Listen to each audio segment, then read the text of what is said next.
हमारे मुख्य सचेतक महेश जोशी, महेंद्र चौधरी जी उप मुख्य सचेतक, प्रताप सिंह खचेलवाल जी जिला अध्यक्ष, राजेंद्र यादव जी ग्रामीण डीसीसी के अध्यक्ष,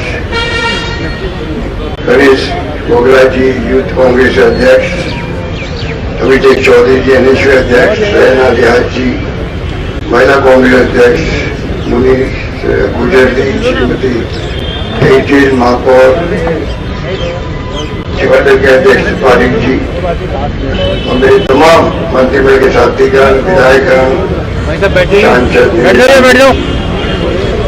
यहाँ उपस्थित तमाम नेतागण, पार्षदगण, किसान भाइयों और बहनों और नौजवान साथी, मुझे खुशी है कि प्रदेश कांग्रेस कमेटी के तत्वाधान में आज ये धरना आयोजित किया गया। धरने का उद्देश्य क्या है आप सबके जहन में? इस प्रकार 39 दिन हो गए, 39 दिन ठंड के अंदर जो हमारे किसान भाई बैठे हुए हैं बॉर्डर पर, 39 दिन में 40 मौतें हो चुकी हैं। आप सोच सकते हैं क्या बीतरी होगी उनके ऊपर, उनके परिवार पर, उनके बेटे पोते कई तो सेना में होंगे जो बॉर्डर पे होंगे। और ये संवेदनहीनता का और इसी तरह का ही है। इस सरकार को बार बार बुलाती है, बात करती है, टाइम पास करती है। इनको लगता है किसान थक जाएंगे और ये इशू खत्म हो जाएगा। सवाल है पूरे देश के किसानों की तकदीर के फैसले करने का। उनको गलतफहमी खाली पंजाब और हरियाणा के किसान है, वो उनके साथ में एकजुटता प्रकट करने के लिए देश के 6.5 लाख गांव में लोग बैठे हुए हैं। राजस्थान के 10 गांव में लोग बैठे हुए हैं जो इनकी भावनाओं के साथ में। और वक्त आएगा तो मैं समझता हूं कि मोदी जी की और अमित शाह जी की गलत छवि निकल जाएगी। किसान चल पड़ा तमिलनाडु से भी, आंध्र से भी, महाराष्ट्र से भी, राजस्थान से भी लेने के देने पड़ जाएंगे। किसान बहुत समझदार है। 39 दिन के बावजूद भी शांति, सद्भाव, भाईचारे के साथ में आंदोलन कर रहा है। लंगर लग रहे हैं वहीं पर, सब व्यवस्था वहीं हो रही है, गांव बच गए हैं, पर कोई तरह का आक्रोश नहीं, तनाव नहीं। इससे बड़ा संदेश किसान क्या दे सकता है? सरकार ये नाकारा है, निकम्मी है, संवेदनहीन है, ये फासिस्टी लोग हैं। हमसे बार बार कहते हैं कि इनका लोकतंत्र में यकीन नहीं है और इसीलिए एक झटके में नोटबंदी करते हैं। रात को 8 बजे प्रधानमंत्री जी बोलते हैं कि भाई और बहनों 4 घंटे के बाद में आपके 500 के 1000 नोट के रद्द हो जाएंगे। ऐसे फैसले होते हैं। कितनी लाइनें लगी बैंकों के सामने, 135 लोग मारे गए तो पूछे वाला नहीं। जीएसटी लाए रात को 12 बजे पार्लियामेंट के अंदर तमाशा किया गया, जैसे नई आजादी मिल रही हो। और जीएसटी में आते को राज्य को पैसा नहीं दे पा रहे, तो कोरोना आ गया। इनके हर फैसले बिना कोई सोच समझ के, बिना विपक्ष से बात किए। अब ये मुद्दा भी मेरे सपोर्ट करता कह रहे थे, अगर मोदी गवर्नमेंट बात कर रही थी किसान नेताओं से, संसद में ढंग से बहस हो जाती, संसद में मांग थी विपक्ष की, इसको सेलेक्ट कमेटी भेज दो, उसमें तमाम पार्टी के लोग होते हैं, वो बैठ के बात कर लेंगे, देशवासियों राय ले लेंगे, बाद में हम लोग इसको पास कर देंगे। तो क्या हो जाता? तो जो अहम घमंड जो है वो इस कदर है इन लोगों के अंदर, जो काम करते हैं 370 हिंदू खुश हो जाएंगे, ट्रिपल तलाक लेके आ गए हिंदू खुश हो जाएंगे। इस देश को 70 साल आजादी के पहले भी बाद में भी महात्मा गांधी के रहनुमाई में इस प्रकार पंडित नेहरू, सरदार पटेल, मौलाना आजाद, अम्बेडकर के वक्त में जो सिद्धांत, नीतियां, कार्यक्रम, कोई वोटों का राज, लोकतंत्र, ये कोई मामूली बात नहीं थी। आज 70 साल के बाद में भी इंदिरा गांधी की जान चली गई, इसने बांग्लादेश आजाद करवा दिया, पाकिस्तान के 2 टुकड़े कर दिए, किंतु वो खालिस्तान नहीं बने थे, अपनी जान गंवाना कबूल कर लिया। जो प्रधानमंत्री पद पर बैठे हुए थे, राजीव गांधी प्रधानमंत्री बनने वाले थे, जान चली गई, बम से उड़ा दिया गया। सरदार बहन सिंह जी थे वहां पंजाब के मुख्यमंत्री, नाबूद कर दिया वहां पर आतंकवाद को। आतंकवादियों ने मुख्यमंत्री रहते हुए उनको उड़ा दिया वहां से। प्रदेश एक रहा, अखंड रहा। और ये लोग सत्तावादी कहते हैं कि 70 साल में कांग्रेस ने क्या किया। जिन लोगों को वजूद नहीं, जो लोग आजादी की जंग में कहीं नजर नहीं आते थे, कई लोग तो अंग्रेजों के लिए मुखबरी करते थे, लोग मुखबरी करते थे, वो अपने बात सिखाते 70 साल में क्या किया। 70 साल में बिजली थी आजादी के वक्त में, पानी की योजना थी, सड़कें थी देश के अंदर, शिक्षाएं थी, स्वास्थ्य सेवाएं थी, बड़े बड़े बांध थे, कल कारखाने थे, क्या नहीं किया कांग्रेस।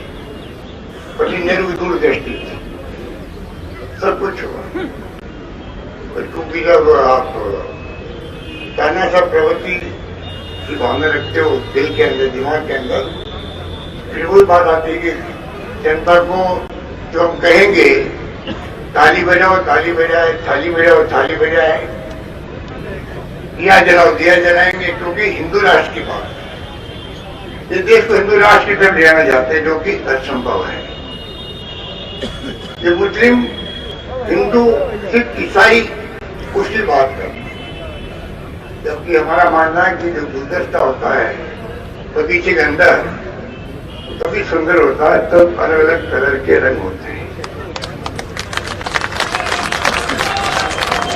दिल की ताकत यही है, दिल की ताकत यही हमारी दुनिया लोग मानती है। आज जो मोदी जी का सम्मान इंग्लैंड में, अमेरिका में, फ्रांस में, जर्मनी में, जापान में हुआ, इसलिए हुआ ये प्रधानमंत्री को हिंदुस्तान बोलते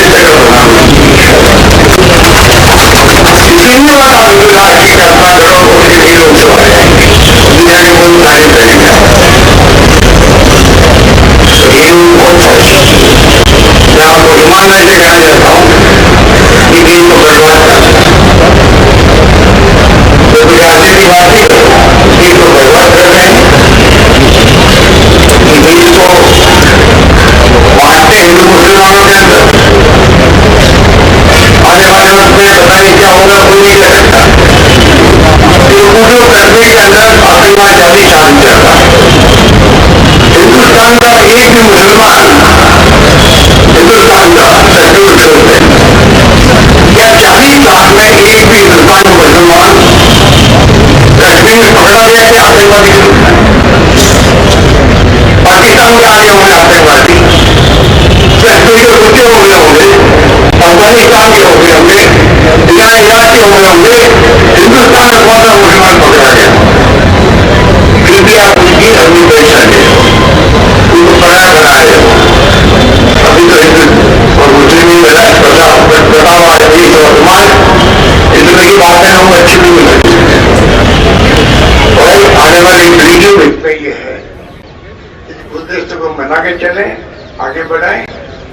और इनकी नीति ठीक नहीं। अब अभी मुंबई के अंदर महाराष्ट्र चुनाव हुए, इनकी मेजोरिटी नहीं आई, शिवसेना अलग हो गई। तो वोट करके रात को कैबिनेट में बुला ली, राष्ट्रीय शासन समाप्त। तो 5 बजे बुलाया गया राष्ट्रपति को, उठाया गया नींद से, दस्तखत करना ये, और 7 बजे शपथ हो गई मुख्यमंत्री, सुबह 7 बजे उपचुप। और प्रधानमंत्री जी ने 7:30 बजे ट्वीट कर दिया, बधाई हो मानव सेवा वर्ग को, वो बीजेपी के बंदे, वो हमारे साथ ही क्या नाम उनका महाराज के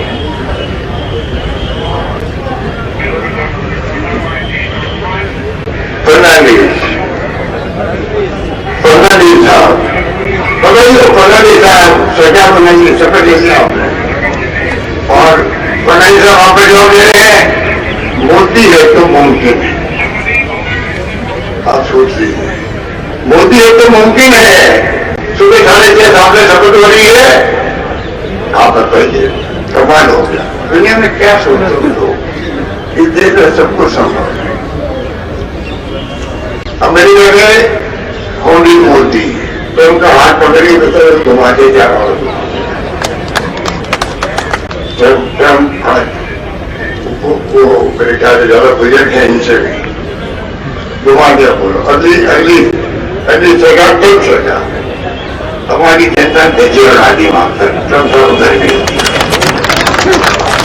और ऐसी तेजी अगर कभी हिंदुस्तान में उड़ रहा है मोदी जी की, आश्चर्य मत करो।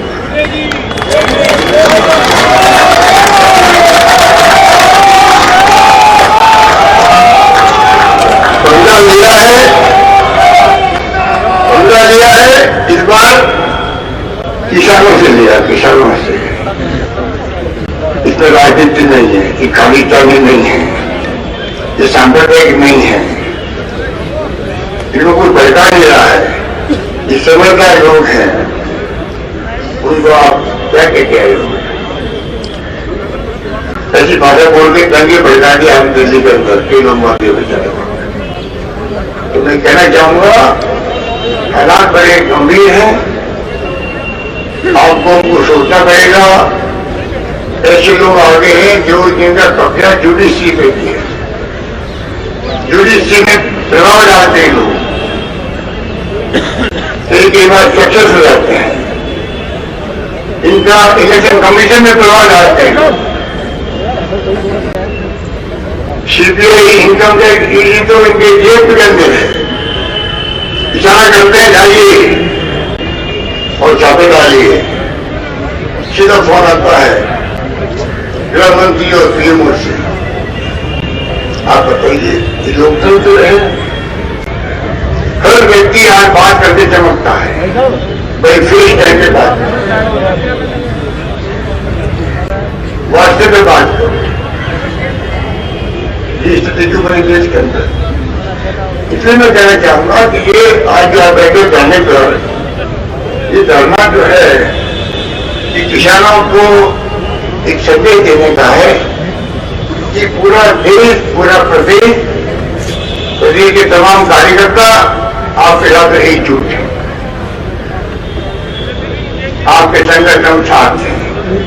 जब आप अपमान करोगे तो हम बॉर्डर पे रह जाएंगे, जब जमीन नहीं होनी चाहिए कोई नहीं जा रहा है। अभी हमने रोक रखा है, हमारी पार्टी की नीति है, पहले ही उनका आरोप लगा के राजनीतिक पार्टी भड़कावी है, पूरी तरह वो किसानों के आंदोलन है वो। तो हम एकजुट को दिखाने के लिए अभी दत्ता जी का आपको 7 दिन तक हमारे विधायक लोग अपने अपने क्षेत्र में जाएंगे, लगातार किसानों से वार्तालाप करेंगे, बताएंगे, उनको समझाएंगे, सरकार ने जो काम किया वो बताएंगे। तो मैं कहना चाहूंगा कि हालात बड़े गंभीर हैं और 86% किसान जो है देश के अंदर, उसके पास 5 एकड़ से कम जमीन है, सोच सकते और एवरेज से 2 एकड़ ही है। हमने कहा कि उनकी 5 एकड़ तक की होगी जमीन उड़क नहीं करेगी, हमने बिल पास किया राजस्थान से। संशोधन किए थे केंद्र वाले बिलों। पता नहीं राज्यपाल महोदय पर क्या सवाल है, वो बेच नहीं रहे हैं केंद्र। और ये कान का आंदोलन शुरू हुए तो मोदी जी अगर बात सुन लेते सबकी बिल पास करने के पहले ध्यान रखते विपक्ष से भी ये नौबत नहीं आते थे। और अभी नहीं हो रहा है। मैंने फोन किया राष्ट्रपति भवन में 4 मुख्यमंत्री पंजाब, राजस्थान, छत्तीसगढ़, पांडिचेरी कांग्रेस के मुख्यमंत्री बनना चाहते हैं। क्या दबाव है राष्ट्रपति जी पर? इत्यादि पहली बार होगा राष्ट्रपति से तो कोई एक मुख्यमंत्री बनना चाहता हो उसी को टाइम देता उसको। आप गए राष्ट्रपति भवन, एक कप चाय पिलाएंगे आपको, बात करेंगे, ज्ञापन ये बहुत करना चाहता तो मैं आज तक नहीं बुलाया गया। ये कम्युनिज्म गेम जो है वो पैदा करने जा रहा है इस एनडीए सरकार का, इसलिए ये स्थिति बनी। तो मैं कहना चाहूंगा कि आज कम समय नोटिस में इतने बड़ी संख्या में आना, इस पर बैठना, ये संदेश है उनके लिए भी जो कहते कांग्रेस है ना, कांग्रेस है, यहां कांग्रेस दिख रही है।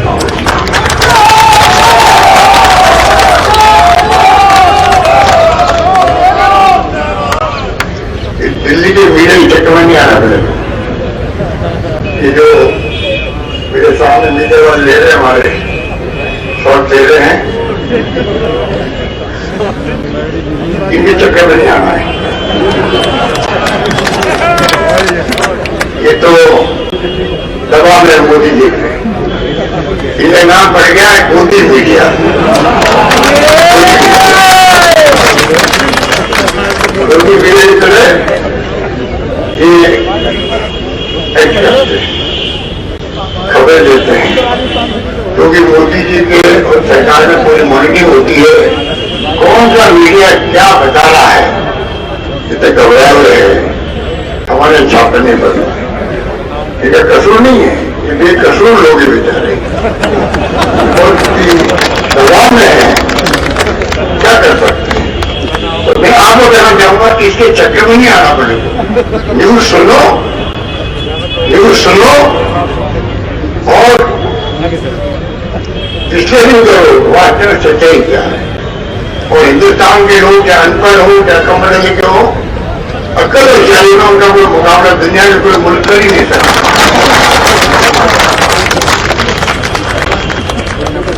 ऐसे फायदा पढ़ते हैं पता नहीं लगता। इंदिरा जी यदि मान लेता आ गई तो बना भी अमल कराया। और चाइना में आप ऐसी आंधी चली वापस, पूरे हिंदुस्तान में भारी बहुमत से वो वापस प्रधानमंत्री बनी। उस नबी एमपी बना 40 साल में, 42 साल में। अच्छे लोगों को इसने इस जमहूरियत के अंदर जनता ने सबक सिखा दिया बड़े बड़े लोगों को। तो मोदी जी को बहुत घमंड है, अहम है। उनको लगता है कि ये जो मैं ताली बजा रहा हूँ, थाली बजा रहा हूँ, बैंड बजा रहा हूँ, मैंने कहा कि ये देश की बैंड बजा देंगे ये लोग, इसे बचाना पड़ेगा हम लोगों को, सिर्फ एक रकम है अखंड रखना हम लोगों को। हमारे उन नेताओं ने जान दी, कुर्बान हुए, चाहे बलिदान किए, ऐसे नहीं किए उन्होंने। हम गुलाम थे, 250 साल गुलाम थे। कल्पना करो आप लोग, अभी तो ढूंढा है कई लोग को उस जमाने की जो आजादी के वक्त में संगठन के साथी थे, फिल्म बैठे बहुत कम बचे हैं। उनको मालूम है कि ये नहीं भाई 500 साल पहले की बात है, ऐतिहासिक बात अभी सही है, गलत है, ऐसी बात नहीं थी। इसलिए मैं कहना चाहूंगा आपको कि आप बाकायदा दिमाग में रखें कि जिस रूप में राहुल गांधी ने शुरुआत करी ट्रैक्टर रैली से पंजाब के अंदर, हरियाणा में आंदोलन शुरू हुआ और आज इस मुकाम में पहुंचे 45 दिन हो गए। आज का धरना जो है इतिहास बनाएगा। और मैं फिर कहना चाहूंगा, पूरे देश के अंदर गांव में कांग्रेस मजबूत है। अगर आज भी वो राष्ट्रीय पार्टी है पूरे देश के अंदर, तो कांग्रेस पार्टी चौकी है। परिवार आपको हर गांव में मिलेंगे, चाहे वो नॉर्थ ईस्ट के इलाके हो, आसाम हो, मिजोरम हो, नागालैंड हो, अरुणाचल प्रदेश हो, केरल हो, आंध्र प्रदेश हो, कोई हो, सरकार है या नहीं है, तो कांग्रेस वहां पर है। इनको पूछो मैं जानता हूं वहां पर खिलाड़ी बड़े हैं, पैसे खर्च करते हैं। इतना पैसा इन्होंने इकट्ठा कर लिया पूरे देश के अंदर, ब्लॉक में और जिले में 2-2 करोड़ रुपए जमीनें खरीद रहे हैं, बिल्डिंग बना रहे सब जगह के साथ। इनको पूरा पैसा कहां जाएगा? इन्होंने इलेक्ट्रल फंड बना दिया है, जो इंडस्ट्री देगा किसी को नहीं मालूम पड़ेगा। और किसी पार्टी को ये चंदा देने नहीं दे रहे हैं। ये बहुत खतरनाक बात है लोकतंत्र के अंदर। तो चल रहा है, मैं निकला हूं आज मेरे के बाद, मैं पहली बार आपके दर्शन कर रहा हूं 8 महीने के बाद नहीं हो रहे, क्योंकि मैं घर से ही बराबर लगातार कोरोना का मुकाबला कर रहा हूं आपका आशीर्वाद। और कोरोना की हमें धज्जी उड़ा दी है, कोरोना खुद ही खत्म हो, अब तो बहुत पीछे आ गया है और वैक्सीन भी आ रही है। तो कोरोना का मुकाबला करने के लिए कोई कमी नहीं रखी सरकार ने, और पब्लिक ने भी इतना साथ दिया। कोई भूखा नहीं सोएगा, कोई भूखा नहीं सोएगा। आज तक खाना पीना दिया, पड़ोसी को देना, 5 काम कर जो पीछे खाना, पकड़ खाना, संस्थाओं ने, एक्टिविस्ट ने, धर्मगुरुओं ने, आम जनता ने कोई कमी रखी?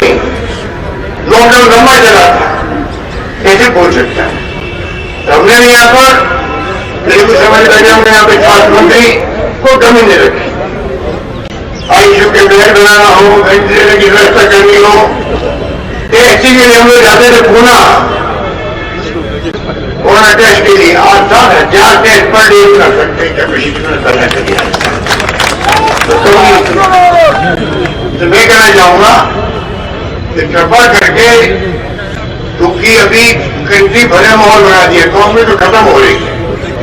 मोदी जी का हाथ कांग्रेस मुक्त भारत बनाएंगे, वही कह देता जो खुद फासिस्ट हो, खुद फासिस्ट हो।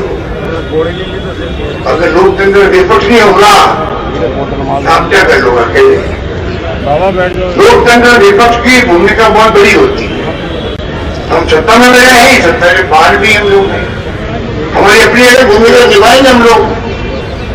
पर अगर ऐसे लोग आगे बढ़े सत्ता में, जिनका विश्वास नहीं लोकतंत्र में हो, तो फिर कई तरह की चुनौतियां सामने आती है, देश के सामने आती है। इसलिए मैं और मिलते रहेंगे। अब तो कोरोना खत्म हो रहा, तो मीटिंग शुरू भी करेंगे, जिलों के अंदर में जाएंगे, गांव में जाएंगे, आपसे मिलेंगे। तो मैं आपसे अपील करना चाहूंगा, गांव में जो अध्यक्ष जी ने आह्वान किया है, हमारे विधायक लोग 7 दिन तक, एक बार इंदिरा गांधी जी ने प्रोग्राम बनाया था, हम लोग भी गए थे 7 दिन तक लगातार। पूरा गांव जाएंगे, बातचीत करेंगे, उनके सुख दुख में साथी बनेंगे। और जो प्रोग्राम आज चल पड़ा है, 28 तारीख इस्लाम दिवस से चल पड़ा है, अब तो मैं समझता हूँ कि राजस्थान भर के कॉम्पिटिशन लीडर लोग काम को आगे बढ़ाएंगे और संदेश देंगे। और आपसे मैं अपील करना चाहूंगा कि आपकी सरकार जो आपने बनाई है पिछली बार, कोई कमी नहीं रखेगी। आपकी दुआओं से, आपका आशीर्वाद से जो मैनिफेस्टो में बनाया है, उसको 1000 महीने के हम काम कर रहे हैं। आधा मैनिफेस्टो पूरा हो चुका है, आगे और लगातार काम होते रहेंगे। और आपके सुख दुख हमेशा हम आपके साथ खड़े मिलेंगे। यही बात कहता हूं, मैं आप सबको मुबारकबाद देता हूं, बधाई देता हूं। धन्यवाद, जय हिंद, धन्यवाद।